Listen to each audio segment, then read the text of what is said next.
ठीक है, छठे चरण का मतदान समापन हो गया है और छठे चरण में प्रधानमंत्री भी बिहार आए थे। उनकी भी सभा थी, विक्रम में उनकी भी सभा थी और कहीं ना कहीं उनका आना छठे चरण में, और हमेशा प्रधानमंत्री जी किसी न किसी चरण में जब चुनाव होता है बिहार आते हैं, तो ये फायदा कर जाता है इंडिया गठबंधन को, क्योंकि उनके 10 साल के किए हुए वादे पे आक्रोशित होकर जनता उनके चेहरे को याद कर करके इंडिया गठबंधन के प्रत्याशी का बटन दबाती है और उसको विजयी होने का आशीर्वाद देती है। मोदी जी ने कहा कि संविधान सर्वोपरि है, वोट बैंकिंग के लिए महागठबंधन को जुमला करना है तो करते रहें।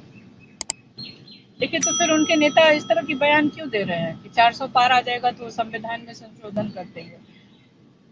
जो आरएसएस प्रमुख है मोहन भागवत जी, उनको ये बयान क्यों देना पड़ा कि आरक्षण को समाप्त करना चाहिए।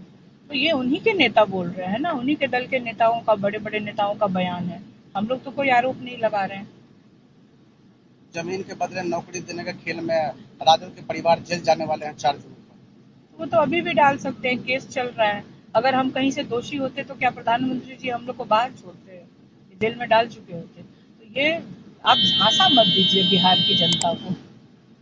हम लोग कहीं से भी कोई गलत काम हम लोगों ने नहीं किया और मामला न्यायालय में है। उस पर ना तो प्रधानमंत्री जी को कोई टीका टिप्पणी करनी चाहिए और ना हम लोगों को करनी चाहिए। बस इतना कह सकती हूँ आपको कि अगर हम लोग कहीं से भी दोषी होते तो ये ऐसे प्रधानमंत्री जी हैं कि विपक्ष के किसी नेताओं को ये छोड़ते नहीं हैं, उनको उठा के सीधे जेल डाल सकते हैं। लेकिन प्रधानमंत्री जी की अगर इच्छा है तो वो आज भी डाल सकते हैं हमारे परिवार को जेल, हमें कोई दिक्कत नहीं है।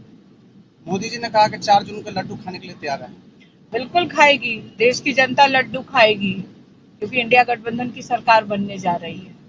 भले मोदी जी ऑर्डर दे, लेकिन खाएगी इंडिया गठबंधन की जनता, क्योंकि इंडिया गठबंधन के सरकार बनने जा रही है। ठीक है, छठे चरण का मतदान समापन हो गया है और छठे चरण में प्रधानमंत्री भी बिहार आए थे। उनकी भी सभा थी, विक्रम में उनकी भी सभा थी और कहीं ना कहीं उनका आना छठे चरण में, और हमेशा प्रधानमंत्री जी किसी न किसी चरण में जब चुनाव होता है बिहार आते हैं, तो ये फायदा कर जाता है इंडिया गठबंधन को, क्योंकि उनके 10 साल के किए हुए वादे पे आक्रोशित होकर जनता उनके चेहरे को याद कर करके इंडिया गठबंधन के प्रत्याशी का बटन दबाती है और उसको विजयी होने का आशीर्वाद देती है। मोदी जी ने कहा कि संविधान सर्वोपरि है, वोट बैंकिंग के लिए महागठबंधन को जुमला करना है तो करते रहें।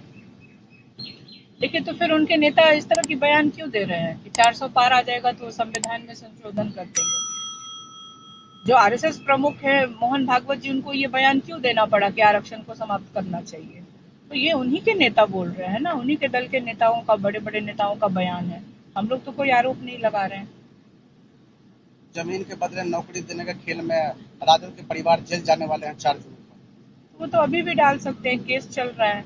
अगर हम कहीं से दोषी होते तो क्या प्रधानमंत्री जी हम लोग को बाहर छोड़ते, जेल में डाल चुके होते। तो ये आप झांसा मत दीजिए बिहार की जनता को।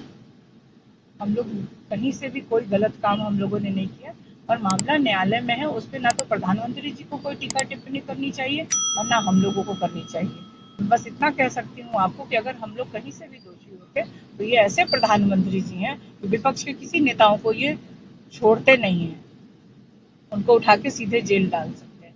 लेकिन प्रधानमंत्री जी की अगर इच्छा है तो वो आज भी डाल सकते हैं हमारे परिवार को जेल, हमें कोई दिक्कत नहीं है। मोदी जी ने कहा कि 4 जून को लड्डू खाने के लिए तैयार है। बिल्कुल खाएगी, देश की जनता लड्डू खाएगी, क्योंकि इंडिया गठबंधन की सरकार बनने जा रही है। भले मोदी जी ऑर्डर दे, लेकिन खाएगी इंडिया गठबंधन की जनता, क्योंकि इंडिया गठबंधन के सरकार बनने जा रही है।